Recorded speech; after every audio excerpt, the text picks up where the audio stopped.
This is CBC Here and Now.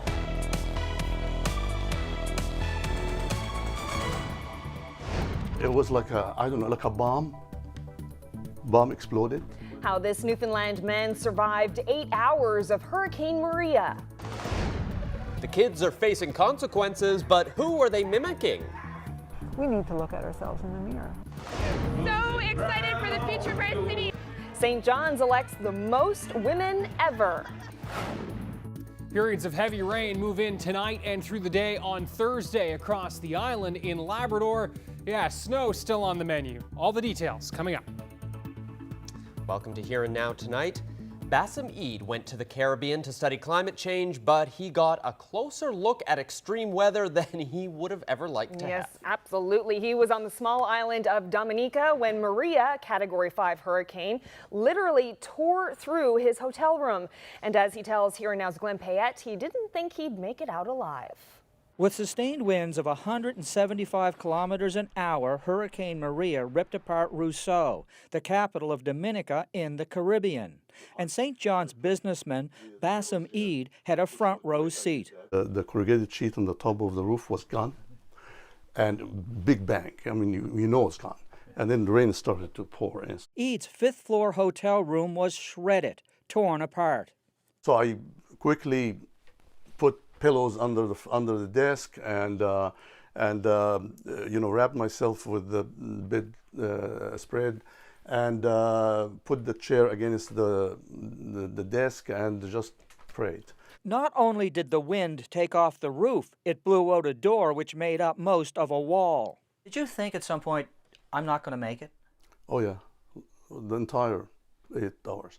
Eid took cover under the small white desk on the right side of the room to wait things out. It was like thunder. It was like a, I don't know, like a bomb. Bomb exploded. You know, especially when the roof came out and whatever was on the top of it, and these things flying and bang on the floor. So it was like a bomb ripped off the place.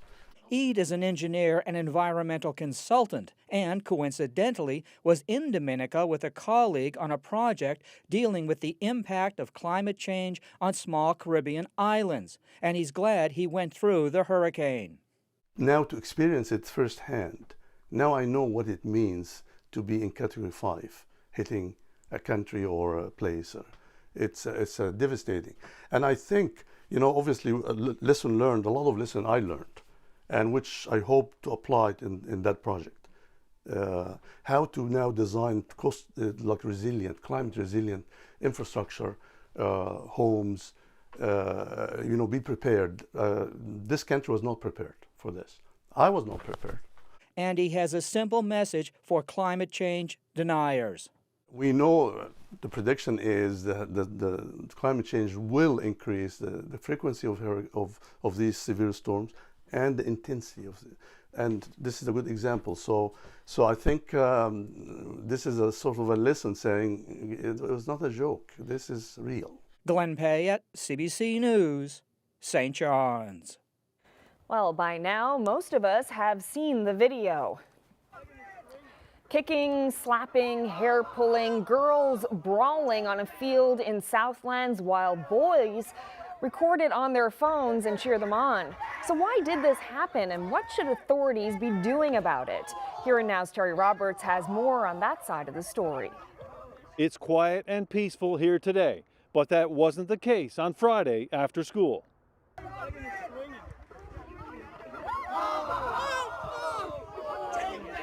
Girls beating on one another, boys appearing to be entertained, and recording it all.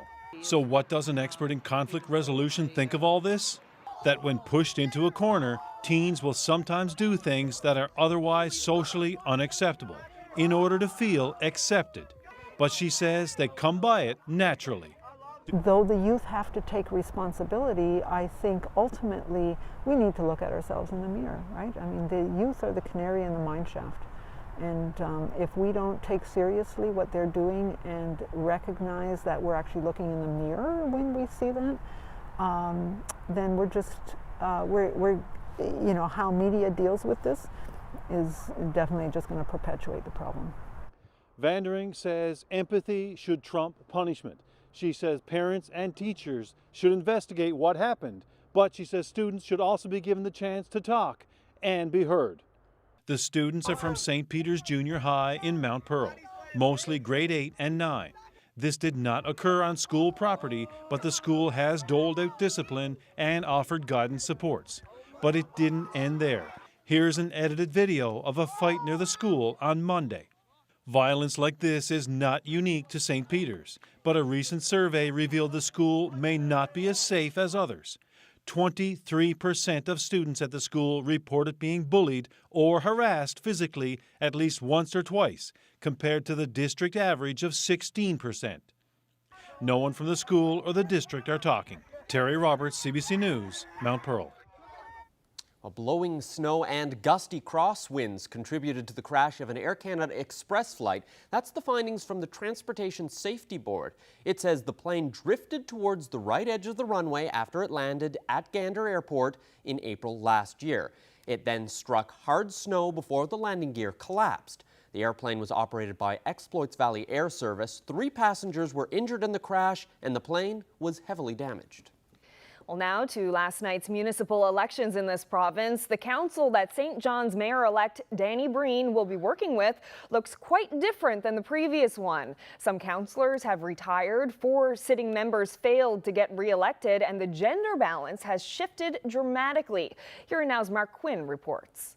With more than 20,000 votes, first-time candidate Maggie Burton got more support than any other elected councillor at large. Last night, she celebrated with St. John's new deputy mayor. I'm just really excited, so excited for the future of our city with a progressive vision and the people in place to make it happen. Burton was one of 5 women, including Hope Jameson, Debbie Hanlon, Deanne Stapleton, and Sheila O'Leary, elected to council. It's going to be challenging because we're going to have some inexperienced people coming in, but you know what? Everybody starts somewhere. It was more like the end of something at Andy Wells' headquarters. The 73-year-old who served as mayor from 1997 to 2008 was hoping to make a comeback, but he lost to Danny Breen by more than 7,000 votes. We ran this campaign, we tried. We did not succeed. The citizens of St. John's substantially said no, and I mean, I don't see any future for me in politics, not at my age. Today, a former councillor who served here with Andy Wells is also thinking about the future. So I'm hopeful that there is going to be a bit of a shift to that, what I call quality of life, social justice parts of the city's mandate. Also, there's always the whole question of fiscal responsibility, but at least 3 of the young people who are elected are small business people. 45% of council seats are now held by women. In the weeks to come, the new council members will be expected to hammer out a multi-million-dollar budget for the city. Mark Quinn, CBC News, St. John's. While yesterday's municipal election marks a new start for Labrador West, amalgamation is going to be at the top of the agenda for both the new councils. By the next election, the region could be very different. Here Now's Jacob Barker has our story. 2 rivals running for mayor sat side by side. In the end, a new but familiar face took the mayor's seat. Ron Barron served as mayor before, but he's glad to be back. What do you think tipped it for you? I think people know that I'm a very well-spoken advocate for this area, not just Wabush, for Labrador in general. A recent report recommended Labrador City and Wabush become one town. Labrador West, the new mayor who once opposed amalgamation, now says it's up to the people to decide. There's a lot of more information got to come out to the residents in both communities here so that they can make a well-informed decision as to how we're going to move forward. It takes commitment, it takes dedication. It takes Across the way in Labrador City, the man likely to become the incoming mayor gets some advice from the outgoing mayor. 34-year-old chiropractor Wayne Button has never run for office before, but he got the most votes of any candidate, which means he'll likely be chosen by council to be mayor. Like his day job, he's embracing it. I'm going to continue to fix people's bodies and fix the town. While he was out on the campaign trail, he says he also heard a lot about amalgamation, both for and against. It is kind of divided. It really depends on, you know, some people who, you know, I've been here forever and this is, you know, Lab City, and some people who are, you know, pretty transient and new here are kind of like, well, yeah, who cares? Like, let's amalgamate.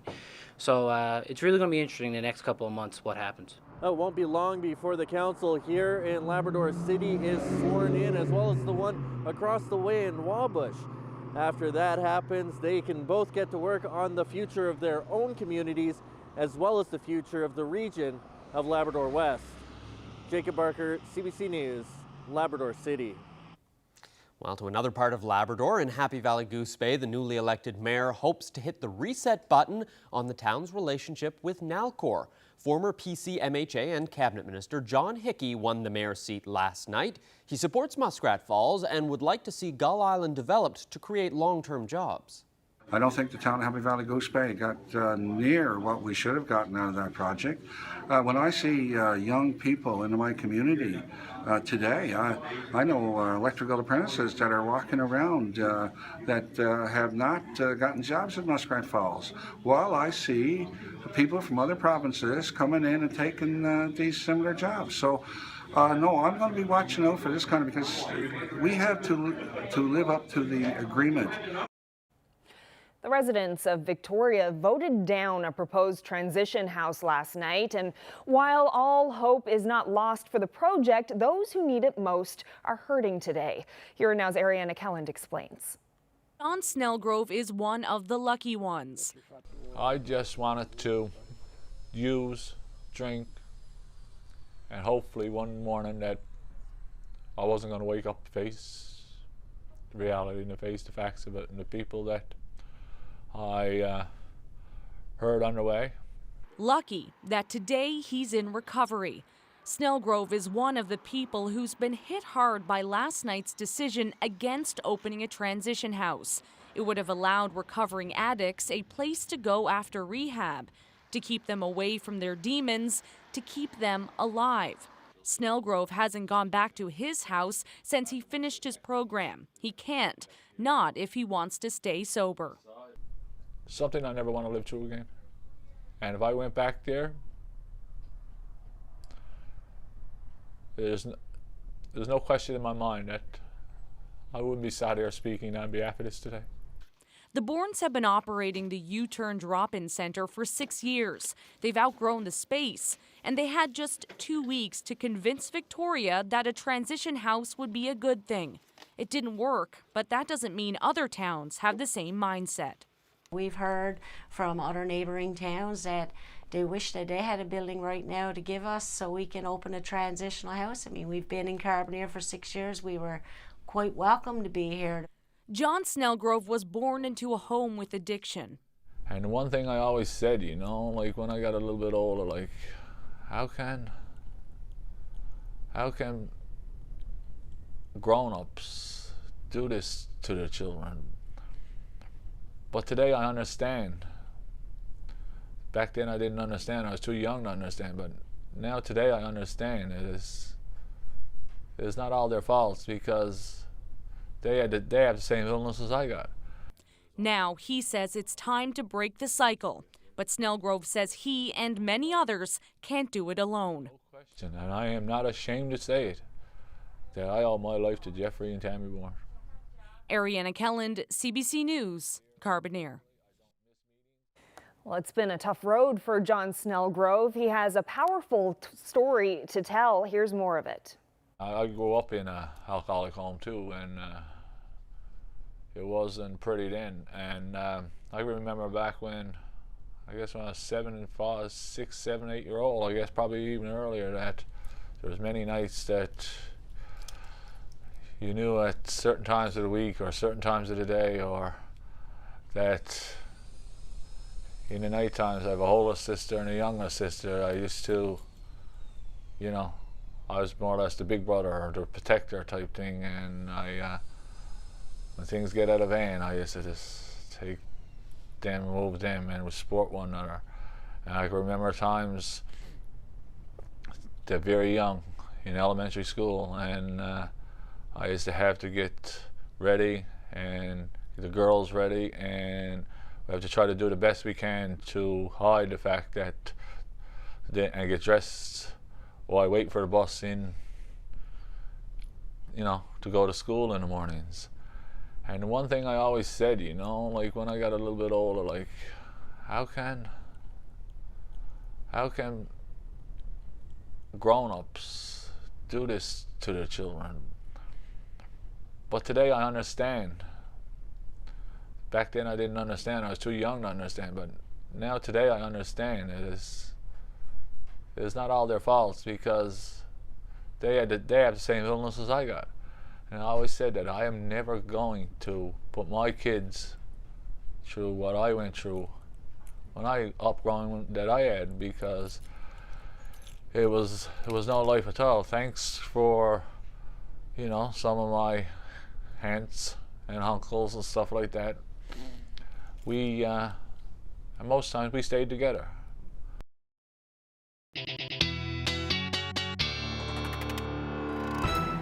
Let's get our first look at the forecast. And Ryan, it seems like that sort of fall nip is in the air and the rain seems to be coming along with it. Yeah, that's right. The rain moving in as we speak. Everybody's going to need the umbrellas for tomorrow. And let's have a look at the satellite and radar picture right now. There is the system, which is again already tracking rain into western Newfoundland, pushing across into central as well, and Labrador getting into that rain as well through the southern areas, Labrador City into Happy Valley Goose Bay. As we roll throughout the overnight tonight, it will spread into Happy Valley Goose Bay. Labrador City will start to see some wet flurries mixing in, and the wettest areas tonight will be from Corner Brook to the Bayvert Peninsula and up the Northern Peninsula, where we could see upwards of 20 to 40 millimeters by tomorrow morning. It's generally showers, some of those at times heavy through the overnight and lingering into tomorrow morning. So for you folks heading out early on and heading out to the bus, again, umbrellas, rain jackets are going to be necessary. We are looking at temperatures generally on the island in the 7 to 10 degree range, so mild certainly.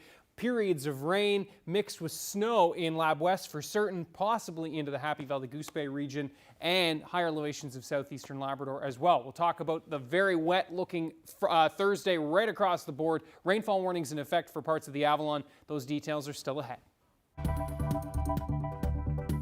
Well, it's the new face of the St. John City Council with a record number of women elected.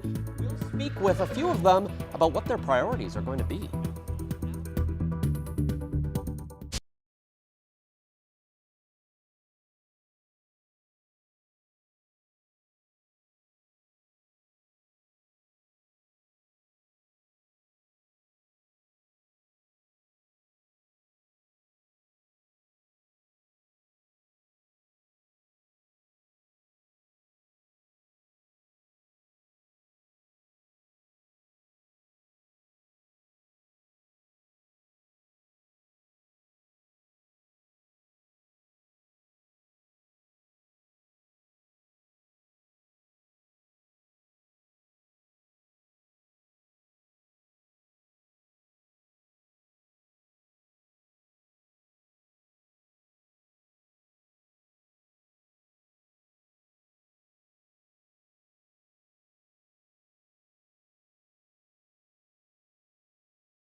Back to Here and Now, and there are now a record number of women on the St. John City Council. If you don't include the mayor, the council is now 50% women. The average age of the councillors, it's also now a whole lot lower. But what, if anything, will this change? I met up with 3 newly elected councillors. First of all 3 of you, congratulations. Thank you. 4 years ago, there were no women elected to council. Now there are 5. How much should we make of this? I think it's not nothing. I think that what we're seeing with this election is perhaps a response to what happened last time. I remember waking up that morning going, really no women? And I think that people felt that absence over the last 4 years because there are things that don't come up if there are no women at the table. So I think this massive influx of female candidates and women being elected is a response to that. And when you talk about issues that don't come up, what sort of things do you think haven't been addressed over the last few years because there haven't, well, and I guess Sheila O'Leary came in partway through that. I think communication between citizens and city council, I think that was one. 2, more green space, playgrounds, etc., which women would more look at than what men would. Anything else? Well, we understand too that women take on the lion's share of caregiving for children, for seniors, older parents. So I think those issues, especially around accessibility, are more likely to be considered by a woman. So things like, how do we get there with a stroller? Or what does my mother in the wheelchair do about that? And so I think those perspectives are really valuable. Backing of sidewalks. Yep. Yeah, and there are lots of studies that show that women use public transport very differently. So just having, mothers' perspectives, all 3 of us are mothers. Yes. So having grandmothers and then Sheila as well and Debbie. So we have every woman on council has a very different background but has a shared experience of being a caregiver for sure.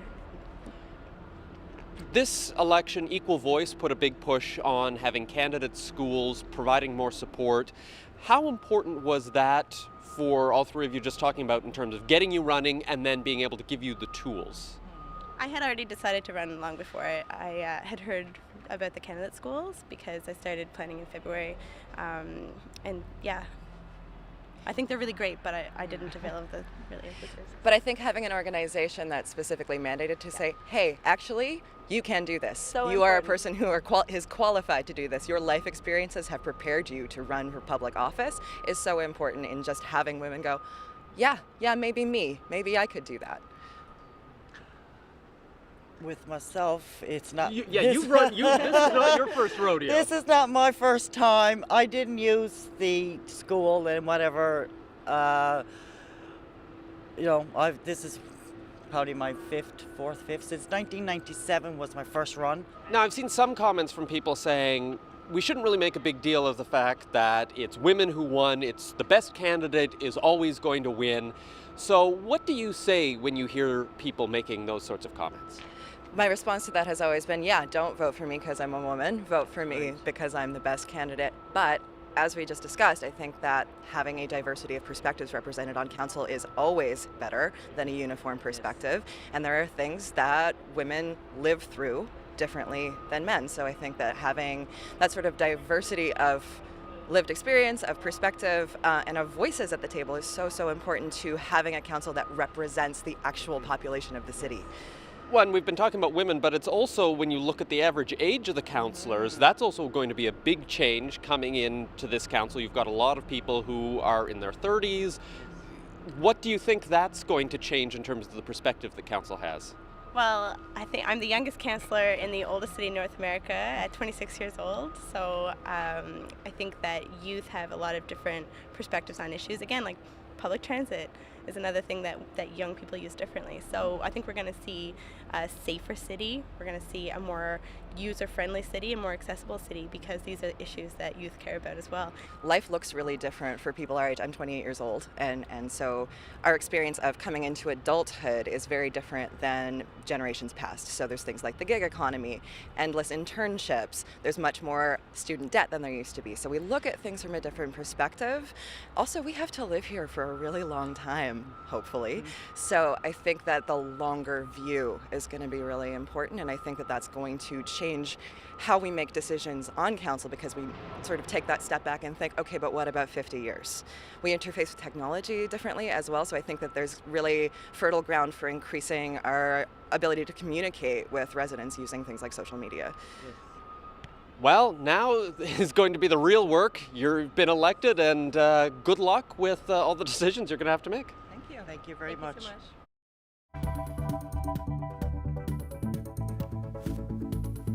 Anthony Bourdain is in the house, or at least in the wilds of Newfoundland. The international celebrity chef tweets out pictures of his time in the province.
This weather update is brought to you by the Take Charge Business Efficiency Program. Over 400 businesses have saved energy and taken charge of their bottom line. Find out how you can too.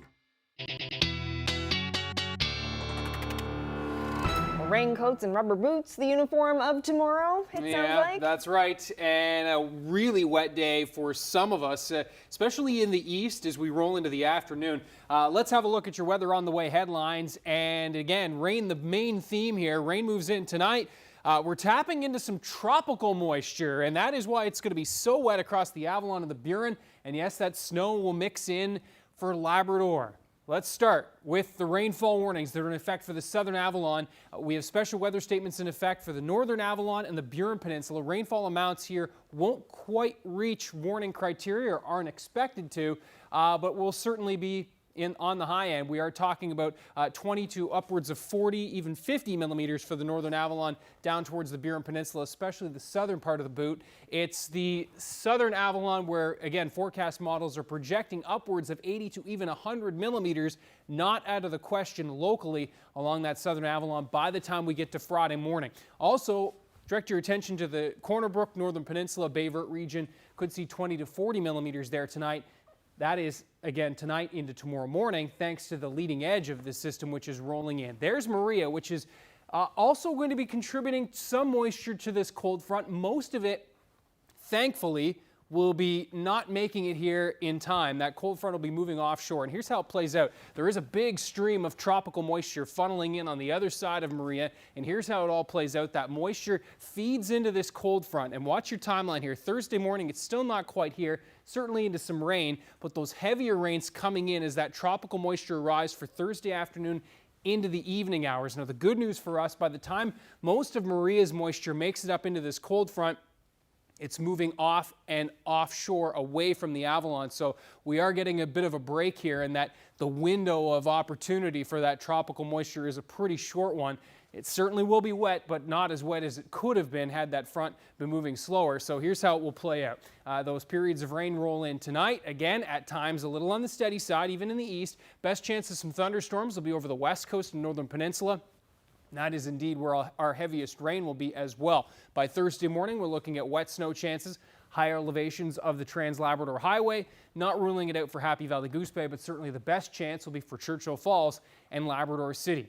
It's a mild start across the island. 7, 10 degrees, looking at the temperatures actually rising to closer to 10 degrees in the early morning hours in Corner Brook as well. It's a cool start in Labrador with that wet snow mixing in, and that will continue for much of the day for you folks. In fact, it's a better chance of some wet snow mixing into the later parts of the day for Happy Valley Goose Bay and around that neck of the woods. Now, for Thursday afternoon into the evening, there are some of those heavier periods of rain moving through. Again, a tropical air mass. It's going to be a little on the muggy side tomorrow. It's going to be mild, and those rains will be coming down at times heavy. 17, 18 degrees on the menu. Winds in from the southwest gusting 60 to 70 kilometers per hour. So not just a wet one, but a windy one as well. Mild right across the island. The periods of rain will taper to showers for the afternoon for the west and then eventually into central, with again that rain hanging out right through the evening into the overnight for us in the east. And boy, that is a very October, even late October looking forecast across much of the big land. Low single-digit temps, and again that wet snow mixing in the west and then late day in the east. We'll talk about Friday and the weekend coming up a little bit later on. And of course, guys, with all that talk of rain, why don't we keep that theme going? What do you think? Absolutely. The St. John's Legends swim team is trying to get into the Guinness Book of World Records. Yeah, that's right. Swimmers from across North America are jumping into pools to tread water. And to help us wade through this story is here now is Jeremy Eaton. If you can hear us, Jeremy, live at the pool deck at the Aqua Arena. Tell us about the record, Jeremy, and the motivation behind it. So it might not come as a surprise to many, but Newfoundland and Labrador has some of the highest drowning rates in all of Canada. So the St. John's Legends Swim Club is teaming up with about 50 other clubs across North America to try to break a Guinness World Record. What they're trying to do is get the most people to tread water simultaneously at the same time. So as you can see, there's probably about 100 swimmers and parents here behind us. Now, the event is also trying to create some awareness about drowning deaths and getting injured while, and using safe water practices when you're out and about. So these swimmers here from St. John's will be teamed up with 50 other clubs from across North America. They've got volunteers who are counting all the people here. They're going to add it up and see if they break the record. Now, I know I'm standing next to the pool, and I know you're expecting me to jump in, but I just can't pull it off this time because I have no one to hold my mic or my phone. So sadly, I'm going to have to stay dry. Now Teddy's saying I got to do it. Oh, hang on. Oh, God.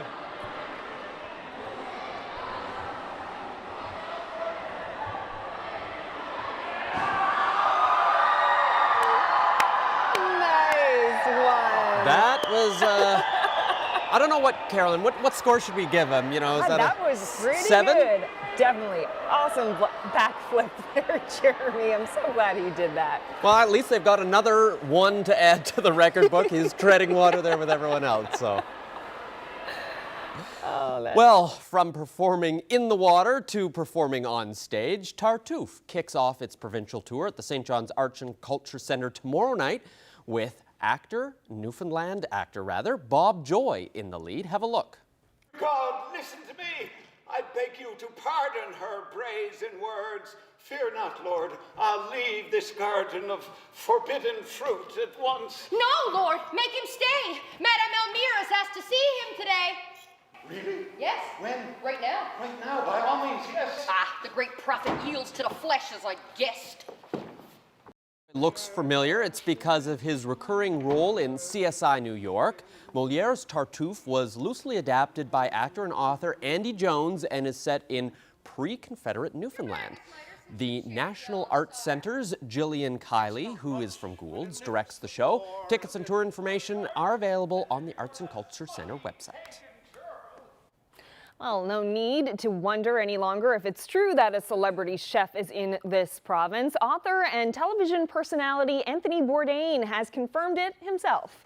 Bourdain posted this black and white photo to Twitter this morning with the words, "Roughing it in Newfoundland." He also shared this video on Instagram showing an elaborate dinner setup on the beach Tuesday night that would put most camping trips to shame. Bourdain hosts a food and travel show on CNN, and rumors about his arrival here have been circulating for about a week.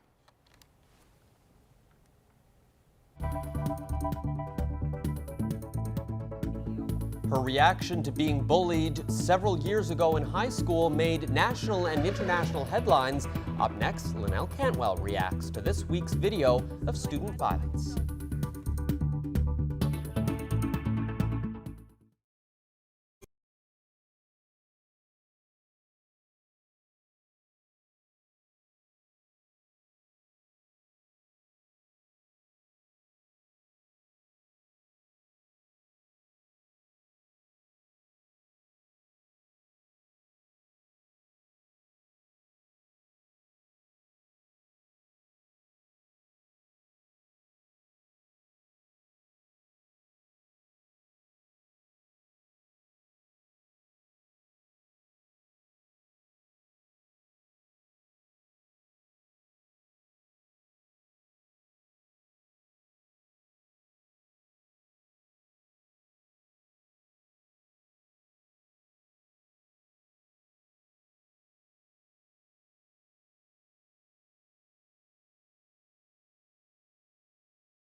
Welcome back to Here and Now.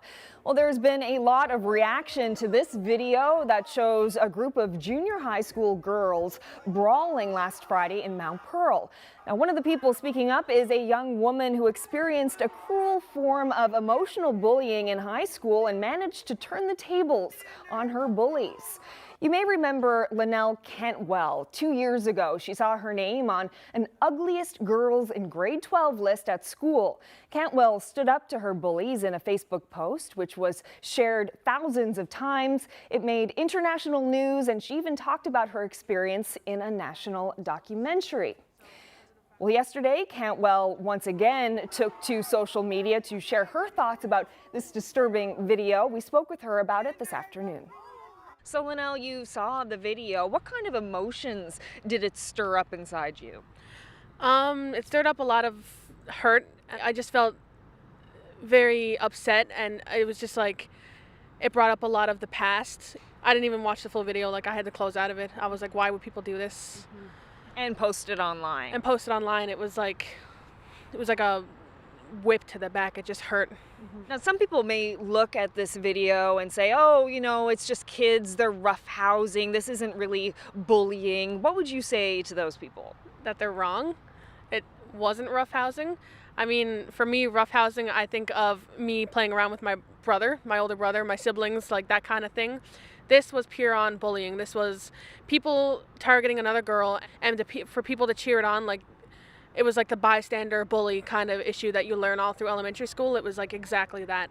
And I just don't see how people can say that it was just kids being kids, because they, number one, they're not kids. They're they're junior high school teenagers. They should be a little bit more mature, and don't pass it off as them being kids. That was pure bullying. None of the girls in that group looked like they were doing something they didn't want to do. They all looked like they were fully engaged what was going on.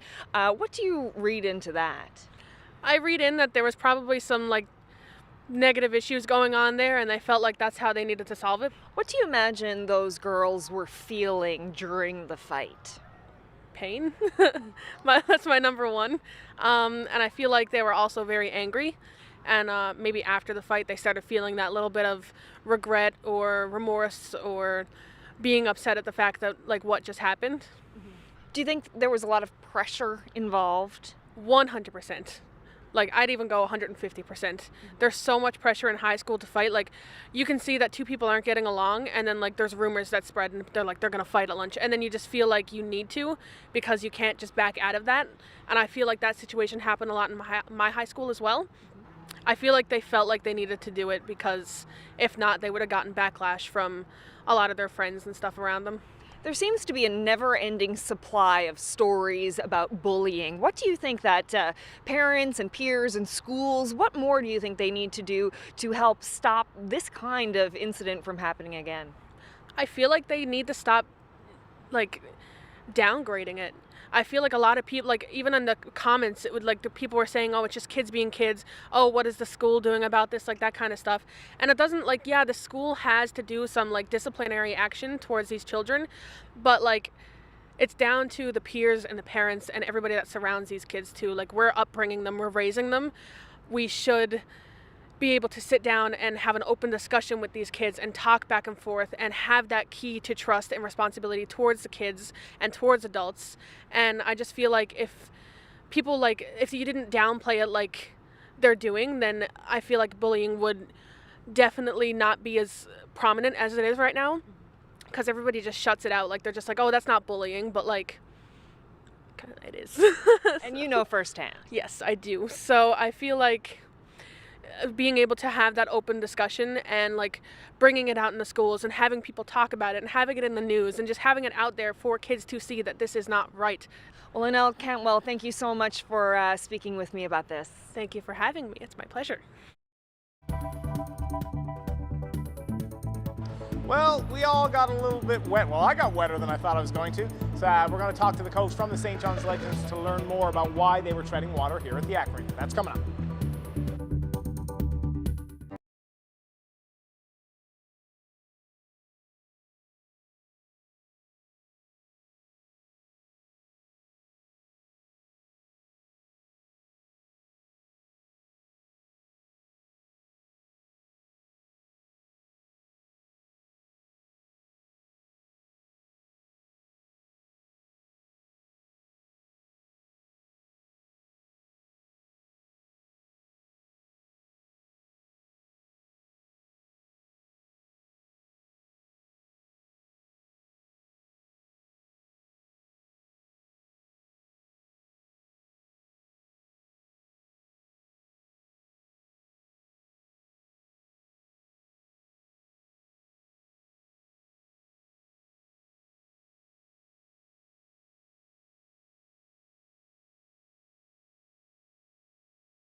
Well, it's time now to introduce our young athlete of the day. Carter Bradmore from Peterview is 3 years old. Carter plays soccer in CBS with the mini kicks on the Panini Poppers team. Here he is taking a much-needed water break. Great work, Carter. You're today's young athlete of the day. And time now to take another look at the weather. It's certainly not looking like a great forecast if you want to be outside playing soccer. No, definitely not. A little wet for the soccer fields, especially over the next 24 hours. We're clearing out Friday into Saturday in the long range, but certainly cooling down. And so that is the one factor as we take a look at the rainfall warning and the special weather statement in effect is we are going to be very mild on Thursday, leaving field some of that humidity in the air. And again, rainfall warnings up to 80 millimeters along that south part of the Avalon. In fact, forecast models flirting with upwards of 100 millimeters, not out of the question locally here along the southern Avalon. Amounts will drop off to the north, 20 to 40 millimeters from St. John's to the northern Avalon, back across to the Burin Peninsula. Could see local amounts to 50 there along the southern Burin, I think, and 20 to 40 millimeters tonight for the northern peninsula, and even as far south as Corner Brook as that system moves in. But that system really will get its punch, its oomph, as we move into tomorrow. And Maria and some of that moisture that's moving in from the tropics wraps in and funnels into this trough. You can see the good news is that as that front moves through the Maritimes, most of that moisture from the tropics won't be really funneling up into that front until we move into the later parts of Thursday, and that front is almost starting to depart by then. Again, across Labrador tomorrow, we're looking at that wet snow mixing in on the island. It's periods of rain, at times heavy, moving into the east. We're looking at the rain tapering off to showers and drizzle for central parts of the island as well as the west. Winds are going to be very gusty in the east with upwards of 60 to 70 kilometer per hour gusts, and winds will become northeasterly on the other side of this system, and that will help that wet snow continue to mix in into Friday across southern parts of Labrador.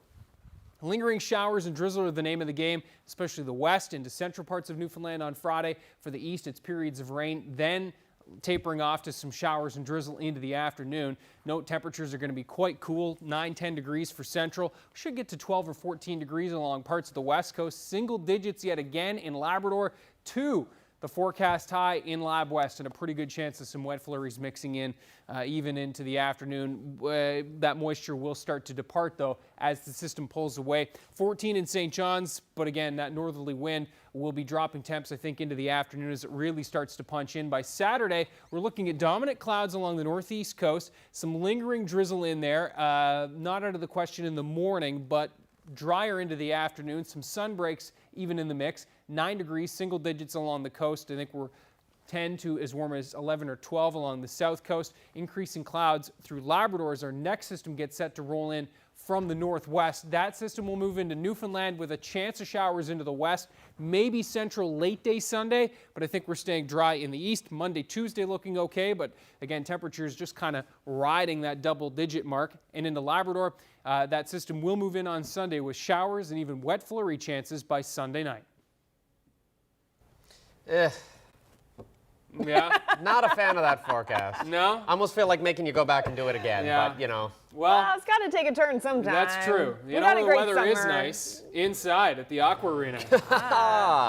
And that's where our Jeremy Eaton is. It wasn't very long ago that he was looking pretty wet there. Yes, but he's all, I think, dried off. He's dressed, and he's at the Aqua Arena where the St. John's Legends swim team is hoping to break a Guinness World Record. So, Jeremy, Carolyn, why I'm don't you actually bring... standing with the man. Go ahead, go ahead. Sorry, I can't hear you very well. It's a little bit loud in here. Anyways, it's an idea that's going all across North America, but this is Dave Ling. He's the head coach of the St. John's Swim Club. Dave, how did you find out about this record-breaking attempt? One of my good friends works for the International Water Safety Association, and he approached me about 6 months ago with this opportunity. It's something that's been a passion project of his. He's based out of Virginia Beach, and we're one of about 55 sites participating today. So why did you want to get the St. John's Legends Swim Club and some of the parents and the kids and friends and whoever else wanted to come in, why did you want to get St. John's involved in this? I know personally I have a passion for water safety. I've worked around pools my entire life, and I know this community, you just go out and you go out to Conception Bay or any of the bays around here and you see boats on the water. and then you read unfortunate stories about drownings, and you look at the numbers, and unfortunately our province leads the nation in drowning rate, and that's unfortunate. So we wanted to come out here today, do our part to raise awareness about the situation, participate in a good cause, and hopefully drive some awareness and raise some money. So how do we find out if the record was broken? So we're going to submit our information tonight. We had about 70 to 80 participants tonight. We'll send those in, then we'll wait for the other sites to send theirs in, and hopefully by the end of the week we'll have verification of the record. The existing record's 860, and we were scheduled to have over 2,000 people participate. Well, Dave, keep us posted on that, and thanks so much for your time. Reporting live for Here and Now, I'm Jeremy Eaton at the Ack Arena in St. John's. Taking a look at some national news right now, it's being called round one in an all-out trade war. There's angry reaction tonight in Canada, in the UK, and in the US to the slapping of a massive tariff on Bombardier's C-Series aircraft. Quebec's premier was among the first to respond, saying the fight was just beginning. So Quebec is attacked, Quebec will resist, Quebec will unite itself. We're going together to defend our workers. We're going together to be very proud of what we do here in Quebec. We're going to continue to make this remarkable plane. We're going to continue to sell it all over the world. We will work with true partners. Boeing may have won a battle, but let me tell you that the war is far from over and that we shall win. The dispute centers on Bombardier's C-Series aircraft. They're the narrow-bodied jet used for short trips. They're made in Montreal. The wings are built in Northern Ireland. And US-based Boeing has complained the jets were being sold to Delta Airlines at a price far below market value. It's asked for an 80% duty on Bombardier products, but the US is imposing a whopping 220%, a number that's being called absurd. Well, back now to a story we brought you earlier in the show. It's about a St. John's businessman who spent 8 hours hiding under a table in his hotel room in Dominica. Bassem Eid was there coincidentally studying the impact of climate change on small Caribbean islands. Here, he's telling Here Now's Glenn Payette about surviving the Force 5 Hurricane Maria. Well, I basically sat under this desk, 2 feet by 4 or so, and it was nicely tied, with the wall. And so I just basically took the bedspread and I wrapped it around me, and then I put the chair against the desk, and basically prayed. Well, your life story comes straight in front of your eyes, and my first thing was worried about my family, what they're gonna do. And I just sat there and, experienced every minute of this hurricane for 8 hours. It was like thunder. It was like like a bomb. Bomb exploded. Even I was waiting for when the eye of the storm usually passes, you get calm. Well, there was no calm. There was maybe 10 minutes, because at that time I thought I'm going to run down the stairs, in some shelter.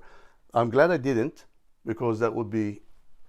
The wind didn't stop, and I would have had I wouldn't make it. Besides, I was covered with debris and stuff, so, but it didn't stop. What do you have to say after experiencing this to climate change deniers?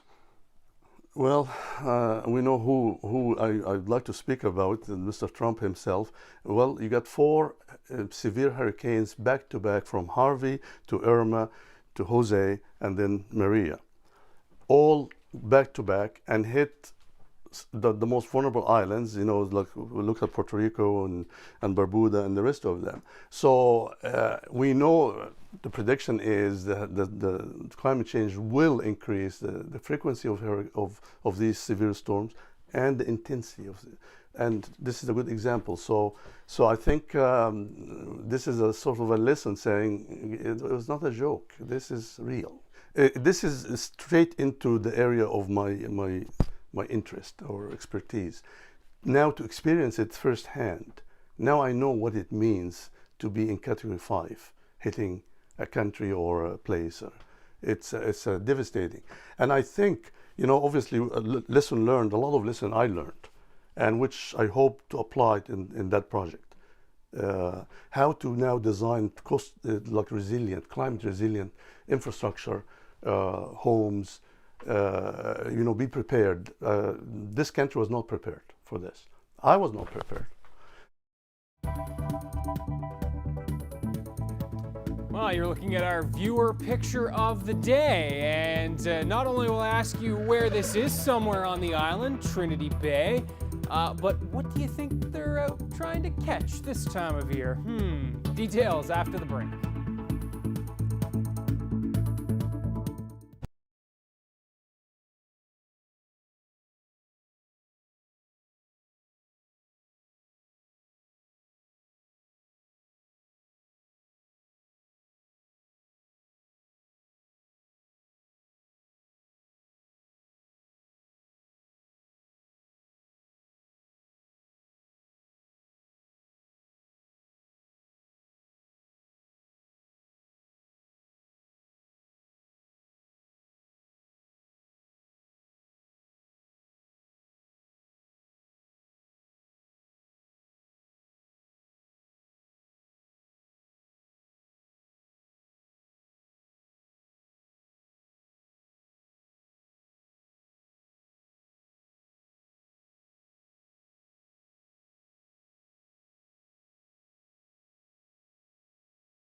Well, time for our viewer picture of the day, and I did give you the hint that it was from Trinity Bay, and it's actually taken just off of British Harbor, and this is Jesse and his Pop Webster doing what they love best. Any guesses, Carolyn and Peter? Fishing. Yes, fishing. Those gulls wouldn't be around if there wasn't something to...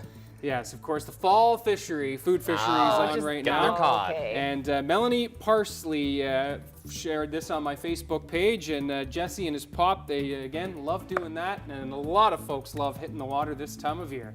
Shame they'll have to do it in the rain. Yeah, you had to do that, right? You had to throw me under the boat.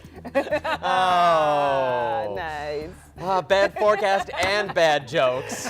Well, that's it for us, guys. Thanks for watching. Good night. Have a good night. Good night.